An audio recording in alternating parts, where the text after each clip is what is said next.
कहाँ थियो फूल कि फुलथुङ्गे रानी, कहाँ थियो फूल कि फुलथुङ्गे रानी, पुतली झै नाना रङ्गी है, पुतली झै नाना रङ्गी, कटकै मन खानी, कटकै मन। उनै कोकिल कण्ठ स्वर भएकी नवप्रतिभा आरती केसीको साथमा आज तपाईँ माझ उपस्थित भएका छौँ। बत्तीको अब अहिले त डेको जमाना छ नि, अब बत्ती जान्छ बेला बेला, अब तीजको बेला होइन, भनेपछि गाउनु न त आरती भनेपछि अब कति धक्न मानेर गाउनुहुन्छ, कुन गीत गाउँ भन्नुहुन्छ गाउनु। लोड सेडिङको बेलामा एउटा त्यो रमाइलो माहौललाई नखलबरिनका लागि हजुर आरतीले धान्नुहुन्छ। हजुर गाउँ। मेरो जस्तो माया दिने तिमीलाई हजार होलान्, तिम्रा लागि मेरा जस्ता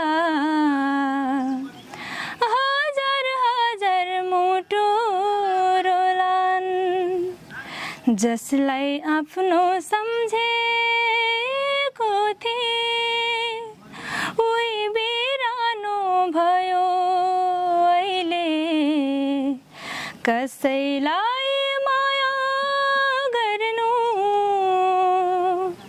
एउटा भुल गरे मैले, यस्तो पनि हुँदो रहेछ। ओहो दर्शक महानुभाव, यो स्वर हो तुलसीपुर महानगरपालिका वार्ड नम्बर 12 क्वाङ्गी बस्ने बहिनी आरती केसीको। वनमा बजेको हजुरको माया भुलेको छैन, मनमा बसेको चिरिरी चरीले गयो बनैमा, बनैमा लौ माया नमारे हो, बनैमा लौ माया नमारे। काख राखेर सिरानी, राखेर सिरानी, यो संसारलाई छोडौला मै पानी, हो गाईलाई चराउँदै लाली जोबन गयो नि हजुर, हो आँसु बगाउँदै। Thank you. कहाँ कहाँ उड्ने मन बाँधिदिने को होला, सपना भई आँखामा आउने को होला, रहर भई मनमा बस्ने को होला, चोरी लाने मदेखि मलाई को होला, को होला, गुराँस फुल्ने पहराहरूमा बतास भुल्ने छहराहरूमा, गुराँस फुल्ने पहराहरूमा बतास भुल्ने छहराहरूमा, डुलिरहने यो मन चोरी लाने को होला, सपना भई आँखामा आउने को होला। स्थापित कलाकार बन्न सक्ने यो माध्यम पनि बन्न सक्छ भनेर हामी उहाँको स्वरलाई आज हाम्रो मिडिया मार्फत प्रसारण गर्दैछौँ। भिडियोलाई अन्त्यसम्म हेर्नुहोला, मनमा लागेका कुराहरू कमेन्ट गर्नुहोला। सागर बरु सुकेर गइजाला, जान्न माया कहिले नि सुकेर, जुन तारा झरेर गइजाला, जान्न माया कहिले नि झरेर, बल्छीको माछी यसरी अल्झेर बसे पनि माकुरी जालैमा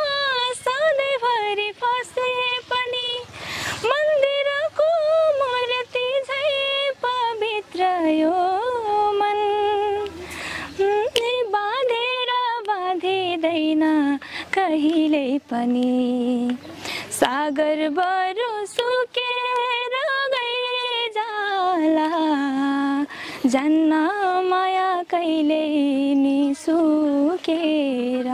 दर्शकबिन यति बेला हामी तुलसीपुर उपमहानगरपालिका वार्ड नम्बर 12 स्थित यो क्वाङ्गी भन्ने गाउँमा आएका छौँ, जुन गाउँमा जन्मेकी एकजना नयाँ प्रतिभा अत्यन्तै मिठो स्वर भएकी बहिनीको साथमा उपस्थित भएका छौँ। उहाँको आजको भागमा हामी उहाँको मिठा मिठा गीत सँगसँगै मिठा मिठा कुराकानी हामी प्रस्तुत गर्नेछौँ। भिडियोलाई अन्त्यसम्म हेर्नुहोला र मनमा लागेका कुराहरू कमेन्ट गर्नुहोला। यस्ता खालका दूरदराजमा जन्मेका प्रतिभाहरूलाई हामी स्थान दिँदै जाने क्रममा आज आरती केसी, यसै गाउँको आरती केसी बहिनीलाई भेटाएका छौँ। उहाँको स्वर विशेष गरी सुप्रसिद्ध गायिका रचना रिमालसँग ठ्याक्कै मिल्दोजुल्दो छ भन्ने पनि धेरैको त्यो आकलन भइराखेको अवस्थामा हामी उहाँको प्रतिभा हाम्रो मिडिया मार्फत यसरी प्रस्तुत गर्दैछौँ, जसले गर्दा उहाँलाई भोलिको दिनमा भविष्यमा राम्रो कलाकार बन्न सक्ने एउटा माध्यम बन्न सक्छ र उहाँले पनि एउटा चर्चित कलाकारहरूको एउटा त्यो खालको त्यो दर्जामा पुग्न सक्नुहुन्छ कि भन्ने लागिसकेपछि हामी उहाँको प्रतिभालाई यसरी प्रस्तुत गर्दैछौँ। आज बहिनी नमस्ते, स्वागत छ। हजुर नमस्ते। हजुरको शुभ नाम? मेरो नाम आरती केसी, म चाहिँ दाङ तुलसीपुर 12 क्वाङ्गीबाट अहिले ब्याचलर सेकेन्ड इयर स्टडी गर्दैछु। ब्याचलर अध्ययन गर्दै हुनुहुन्छ? हजुर। विद्यार्थी हो तपाईँ? जीवन के हो? जीवन भनेको चाहिँ एउटा सङ्घर्ष जस्तै हो। अनि जीवन भनेको के भन्नु के भन्नु माया। हजुर। प्रेम के हो? प्रेम भनेको एउटा बाँच्ने आधार हो मान्छेको लागि। त्यति हो। प्रेम भएन भने चाहिँ भनौँ न संसारै चल्दैन होला, तर त घृणा नै हुन्छ। अनि प्रेमले नै भनौँ न मान्छेको जीवनलाई खुसियाली बनाउँछ। एक आपसमा प्रेम आवश्यकता पर्छ। हजुर। शिक्षा भनेको एउटा ज्ञान चेतना, मान्छेलाई चाहिँ अलिकति चेतनशील बनाउँछ, बुद्धिमान बनाउँछ। ज्ञानले चाहिँ चलाक बनाउँछ। सङ्गीत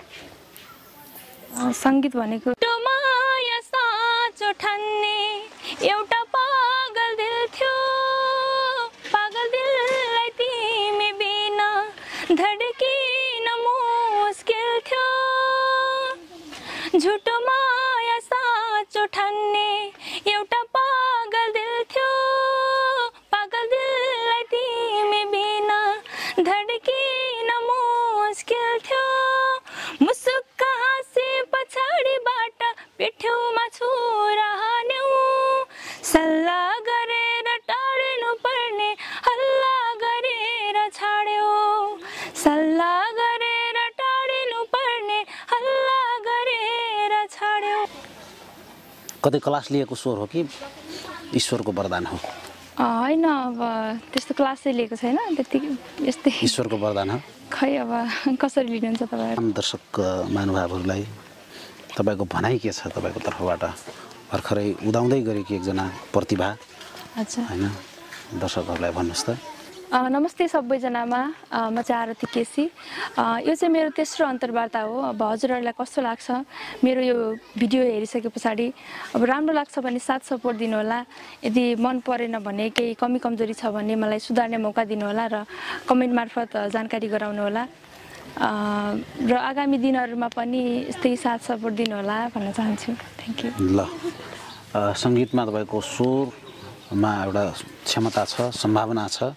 यस्तै सङ्घर्ष गर्दै जानुहोस्, प्र्याक्टिस धेरै गर्नुहोस्, जीवनमा एउटा सफल गायिका बनेको देख्न पाऊँ, हाम्रो शुभकामना छ यहाँलाई। Thank you.